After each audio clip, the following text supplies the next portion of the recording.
Assalamualaikum warahmatullahi wabarakatuh. Ayyuhal ikhwah, alhamdulillah kita memasuki medio bulan Juli dan sebentar lagi kita akan masuk bulan Agustus. Pada Jumat ini coba dibuka Quran surat 39 ayat 73.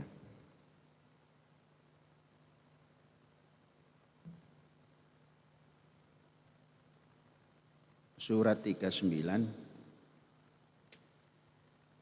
ayat 73. Sudah buka semua? Baik, Syekh baca dan perhatikan. Wasiqal ladzina taqaw rabbahum ilal jannati zumara hatta idza ja'uha wa futihat abwabuha wa qala lahum khazanatuha salamun alaikum tibtum fadkhuluha khalidin. Lanjut ayat. Wa qalu alhamdulillah alladzi shadaqana wa'dahu wa awrathanal ardha natabawwa'u minal jannati haitsu nasha' fa ni'ma ajrul amilin.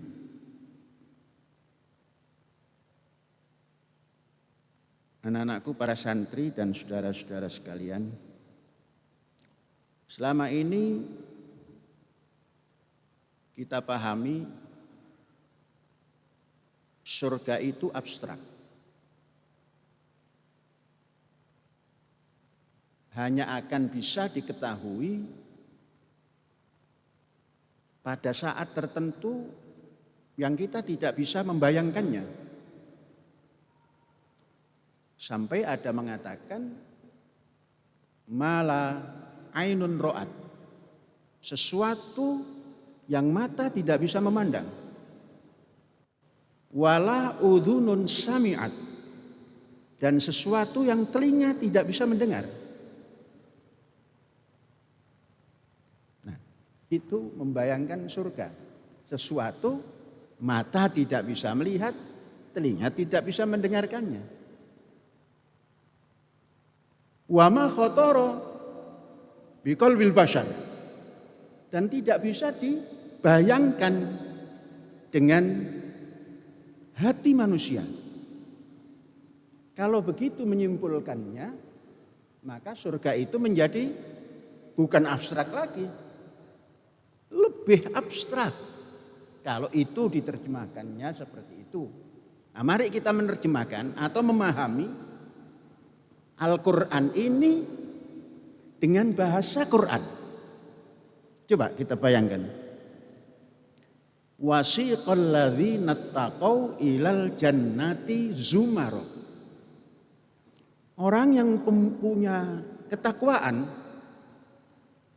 ya, taqaw rabbahum, takwa kepada Tuhan yang Maha Esa, mereka digiring rame-rame ilal jannati, ke jannah. Jangan dulu dipahami apa-apa. Ilal jannati zumaro, berbondong-bondong. Coba secara ruh kita, secara pikiran kita, secara ilmu kita memahami ayat ini. Katakan dari bahasa. Orang yang punya rasa takwa kepada Tuhan yang Maha Esa digiring ke jannah berbondong-bondong. Coba bayangkan, seperti apa itu? Jangan dulu diterjemahkan jannah itu ya. Hatta idza ja'uha, sehingga tatkala yang digiring tadi sampai kepada jannah itu,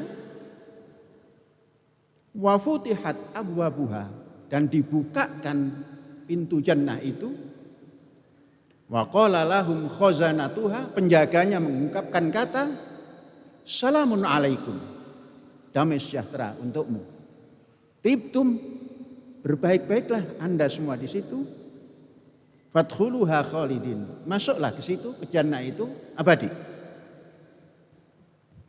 Nanti ayat selanjutnya baru kita akan ketemu jannah itu apa. Wa qalu, orang-orang yang punya takwa pada Tuhan yang Maha Esa, yang digiring beramai-ramai tadi, berbondong-bondong tadi, alhamdulillah, puji Tuhan.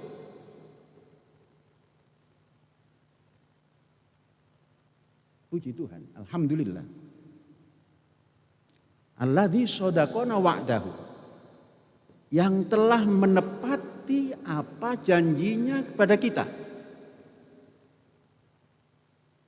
Wa aurathanal ardh, dan kami diwariskan bumi. Lanjutnya untuk apa ini bumi? Natabawwa'u minal jannati, kami buat surga. Nah, kita terjemahkan di sini surga. Haitsu nasya, bagaimana kemauan kami. Yang sudah digiring tadi, yang sudah suruh masuk tadi.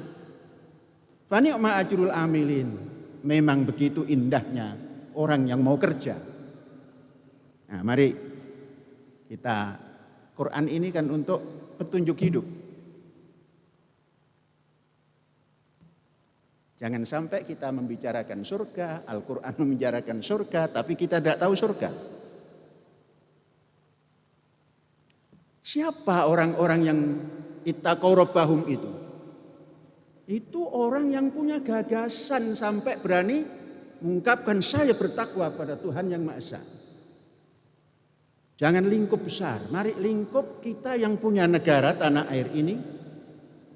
Digagaskah itu Indonesia Raya itu? Sedangkan ketika itu namanya Hindia Belanda.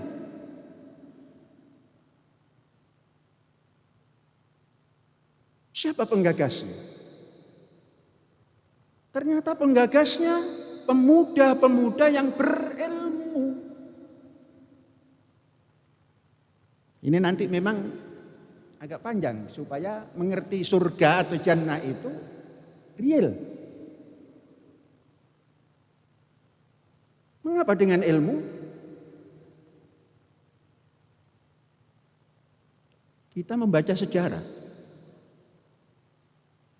Masuk daripada Belanda ke Indonesia itu 1600 sekian. Awal-awal dari puluhan. Maka dinamakan Verenigde Oost-Indische Company. Kita kenal VOC. Dirampaslah tanah air yang dimiliki oleh kelompok-kelompok sampai jatuh VOC, tetap menjadi VOC. VOC yang pertama, Verenigde Oost-Indische Company, pada tahun 1800 sekian menjadi VOC juga. Vergaan onder korupsi. VOC hancur menjadi VOC. VOC pertama adalah perdagangan Hindia Belanda. Yang VOC kedua hancur karena korupsi. Vergaan onder korupsi. VOC juga. Jadi VOC pertama niatnya jelek, maka hasilnya pun jelek. VOC juga. Yang satu Verenigde Oost-Indische Company, ujungnya menjadi vergaan, hancur, under korupsi, karena korupsi. Nah, apa kaitannya ini? Belum ada Indonesia, baru ada cita-cita. Kesadaran bangsa Belanda tatkala menjadi penjajah ingin memberikan balas jasa, maka dinamakan politik etis.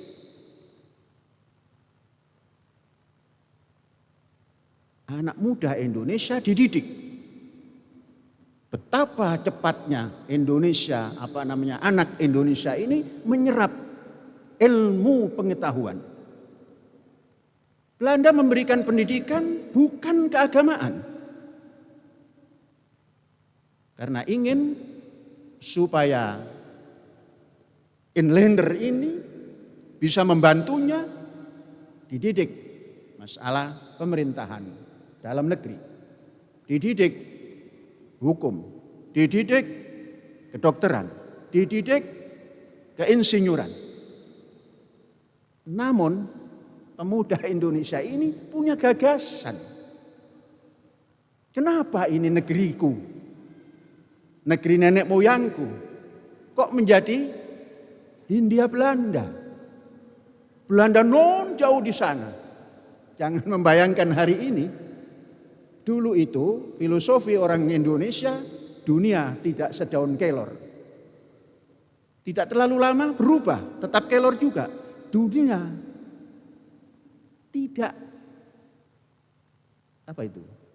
jadi dunia lebih kecil daripada daun kelor. Dulu dunia tidak sedaun kelor, artinya besar. Sekarang menjadi dunia lebih kecil daripada daun kelor. Mengapa? Saya tadi berkomunikasi dengan anak saya yang di London. Klik, Ahmed, coba kirim Quran terjemahan Ibrani.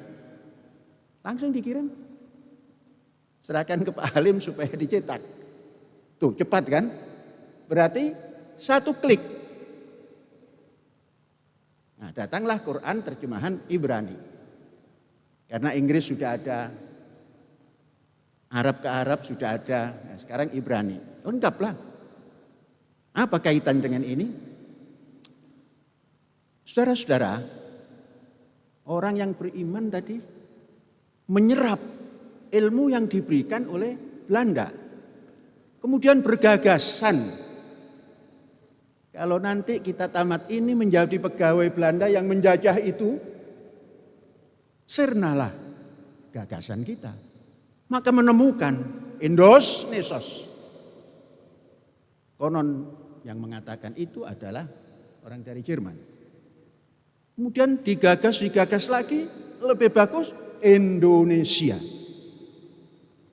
Maka berkumandanglah pada tahun-tahun awal Bung Karno mendirikan Partai Nasionalis Indonesia.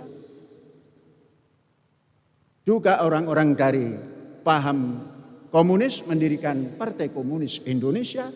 Namun belum meng-Indonesia. Datanglah gagasan-gagasan pada tahun 28. Para pemuda berkumpul. Melepas semua identitas keagamaannya, tapi menginginkan satu tempat. Barangkali itu yang mereka katakan surga. Maka dibuatlah satu statement, satu nusa, satu bangsa, satu bahasa, Indonesia. Ini yang akan ditempati oleh orang beriman. Beriman semua. Yang menggagas konsep satu nusa, satu bangsa, satu bahasa Indonesia, itu orang beriman semua. Dengan berbagai agama di dalamnya. Untuk mendirikan tempat yang dijanjikan oleh yang ilahi bahwa siapa yang beriman akan diberikan tempat. tempat. Digiringlah semuanya ilal jannati zumaro. Berbondong-bondong meyakini bahwa satu nusa, satu bangsa, satu bahasa. Diberikanlah syair supaya dibaca. Seperti apa Indonesia itu? Indonesia, tanah airku, tanah tumpah darahku. Dengan sengatan itu, laksana arus listrik masuk ke relung-relung bangsa Indonesia yang baru memproklamirkan kebangsaannya. Tambah lagi, Indonesia tanah yang mulia, tanah kita yang kaya. Terdetik lagi, oh iya, mulia dan kaya. Mengapa yang mengambil orang lain? Semangat lagi. Kemudian Indonesia tanah yang suci, tanah kita yang sakti. Sakti kita ini dan suci. Ayo kita perjuangkan. Proklamasi pertama itu menanamkan akidah keindonesiaan. Baru ini kita akan memasuki surga. Bagaimana mengaturnya? Coba ini kita baca. Alhamdulillahilladzi sogatan wa'dahu. Ya Allah, terima kasih, puji Tuhan. Engkau telah menepati janjimu atas cita-citaku, gagasanku untuk punya tempat, untuk kami jadikan surga. Aurasanal ardo. Engkau telah mewariskan kepada kami bumi dan lingkarannya. Maka disebut tanah air, bukan negara. Satu-satunya tempat yang menamakan negara itu tanah air hanya Indonesia. Maka nyanyinya Indonesia tanah airku. Tetangga kita menyanyikan negaraku, tanah tumpahnya darahku. Itu tetangga kita. Tapi kita Indonesia tanah airku. Tanahnya cuma sedikit, 25% saja. Lautnya 75%. Makanya alhamdulillah alladzi sodakona wa'dahu wa aurasanal arda. Memberikan warisan bumi tentunya dengan bahriha wa jawiha. Lautnya dan angkasanya. Natabawwa'u minal jannah, kami buat surga. Haitsu nasya, bagaimana kami mau. Maka disusunlah dasar negaranya bagaimana. Dasar ngisi surganya itu seperti apa. Keluarlah ideologi dasar. Kita tidak mengatakan ideologi dasar negara Tuhanan yang Maha Esa. Kemanusiaan yang adil dan beradab. Persatuan Indonesia yang sudah menjadi jannah ini. Di situ ada kerakyatan. Di situ ada mewujudkan suatu keadilan sosial. Itulah natabawwa'u minal jannati haitsu nasya. Bukan haitsu asya. Nasya, kerakyatan, kebersamaan. Maka Indonesia ini harus ditata secara governance. Nahniyah. Apa itu nahniyah? Bangsa seluruhnya. Ini kalau kita maknai kekinian dan real. Jadilah Indonesia surga kita. Tentunya karena lahir di hidup ini ada surga, tidak bakalan kita diserongkan ke neraka. Lah kalau kita tidak buat surga ini, Indonesia sebagai surga, jangan-jangan nanti menjadi serong ke neraka. Maka doanya Robbana, duh Gusti, berikan kami seluruh bangsa Indonesia di dunia hasanah, di muka bumi ini baik. Wa fil akhirah hasanah. Kelak hasanah. Kalau kita terjemahkan dengan bahasa kekiwarian, Program jangka pendek baik, program jangka panjang baik. Sehingga Indonesia ini dari Merauke sampai ke Sabang, berdiri pulau-pulau, sambung menyambung menjadi satu, maka terjadilah Indonesia abadi. Boleh tepuk tangan di masjid itu enggak apa-apa. Jangan takut. Kalau setuju, kalau tidak setuju tepuk tangan pun boleh. Masjid ini, nah ini keluar sedikit ya. Orang agak takut.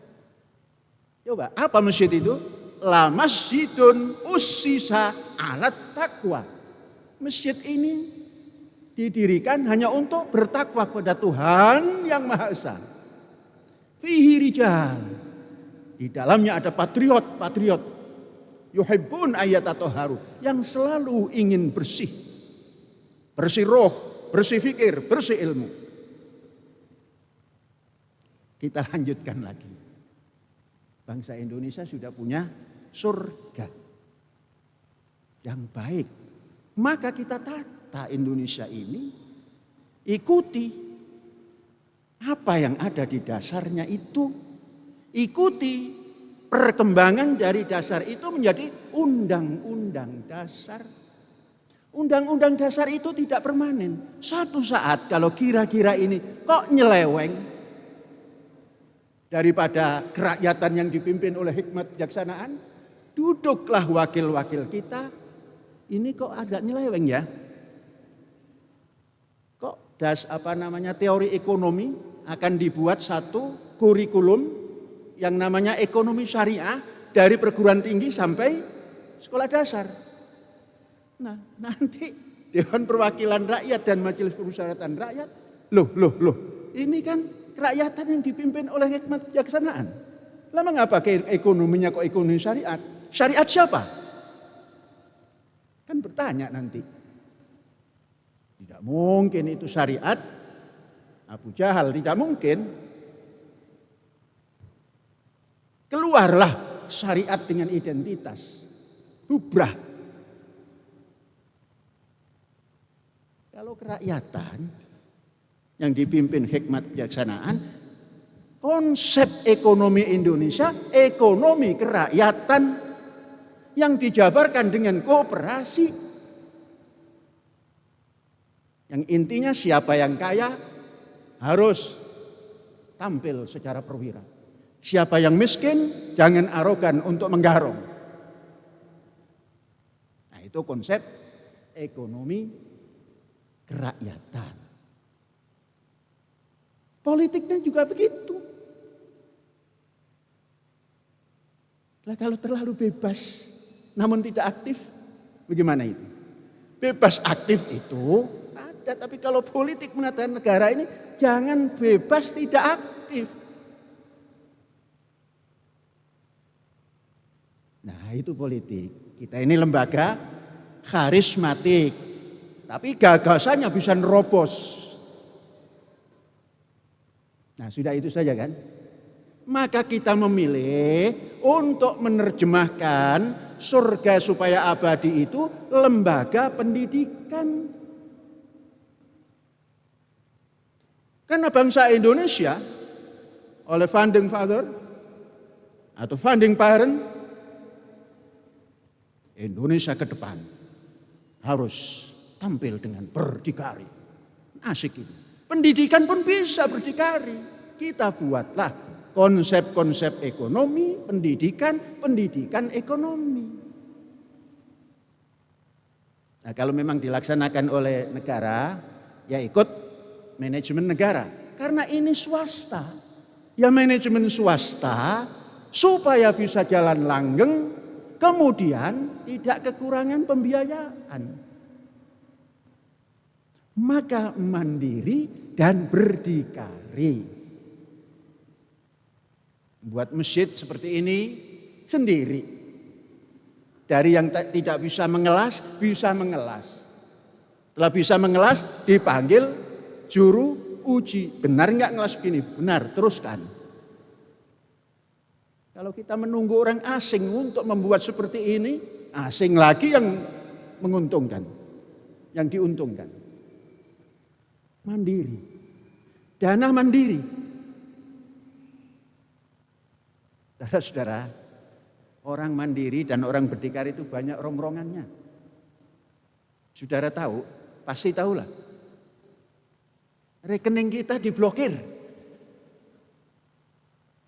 Jangan takut. Pasti dikembalikan. Mengapa? Karena ini negara Pancasila.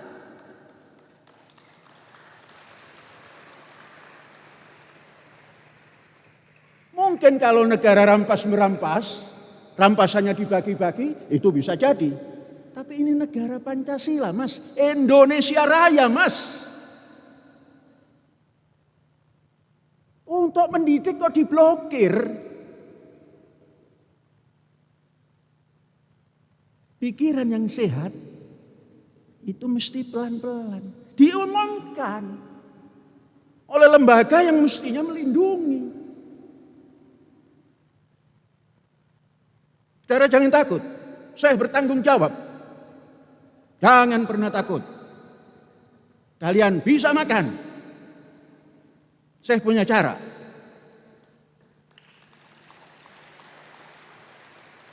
Apa caranya?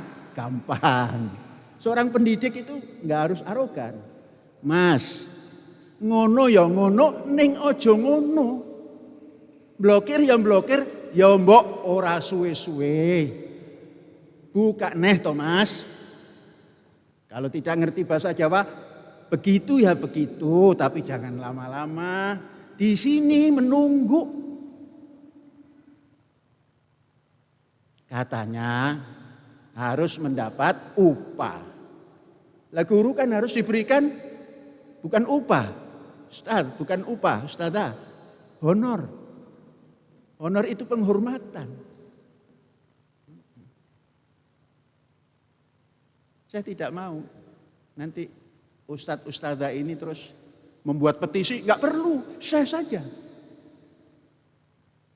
Diumumkan lagi rekening Panji Gumilang Mualaya. Tanahnya 230 hektar. Karena itu pandangannya pandangan PNS. Cara menggunakan uang seperti begini. Ini swasta. Yang penting dana yang masuk itu bisa digunakan, menguntungkan. Cara memprotek supaya tidak korupsi di kampus kita ini, begitulah caranya.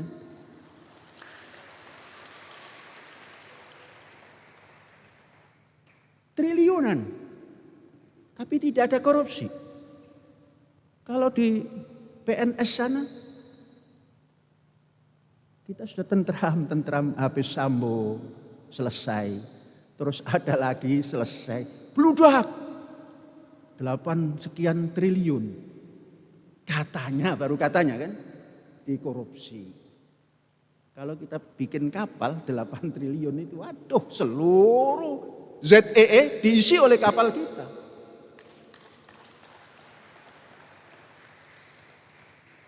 Lah ini dana pendidikan bukan dapat korupsi. Siapa yang dikorupsi? APBN juga nggak masuk kecuali bos. Terlalu kecil kalau mengkorupsi dana bos. 2,5% saja dari anggaran. Nah kok dikuyo-kuyo dana pendidikan? Jangan Mas, jangan dikuyo-kuyo Mas. Kualat nanti. Dulur tua ini malati. Saudara tua ini malati kalau dikuyo-kuyo. Nah saya kan lebih tua dari yang mengumumkan itu. Oh sekian. Kaget saya itu, kok ratus-ratus ya?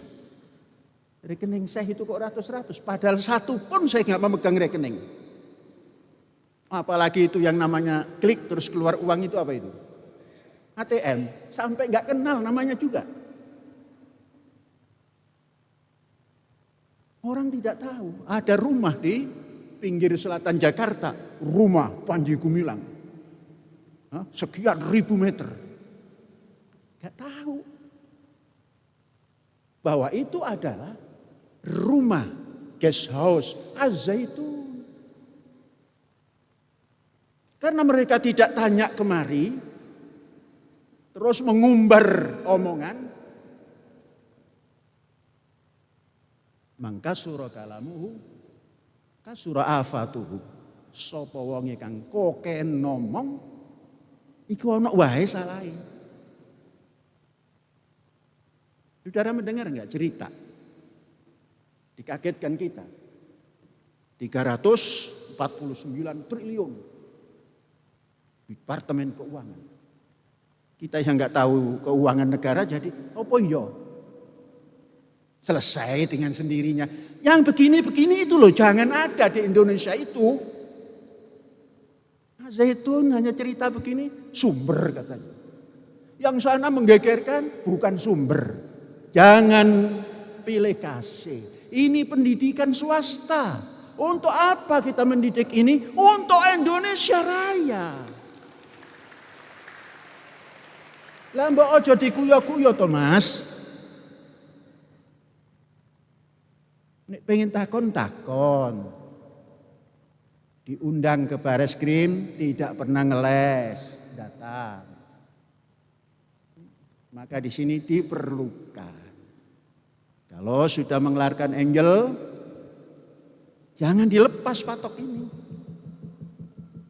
Sekarang kan dilepas, kita yang kasih patok, kembali nanti ke sana. Karena angelnya sudah dibuat. Itulah namanya pana pasopati. Kalau tidak bisa menggunakan, balik kepada dirinya sendiri. Wallahu a'lam bishawab. Hadza wallahu yar'ana wa yafadhuna. Walhamdulillahirabbil alamin. Merdeka.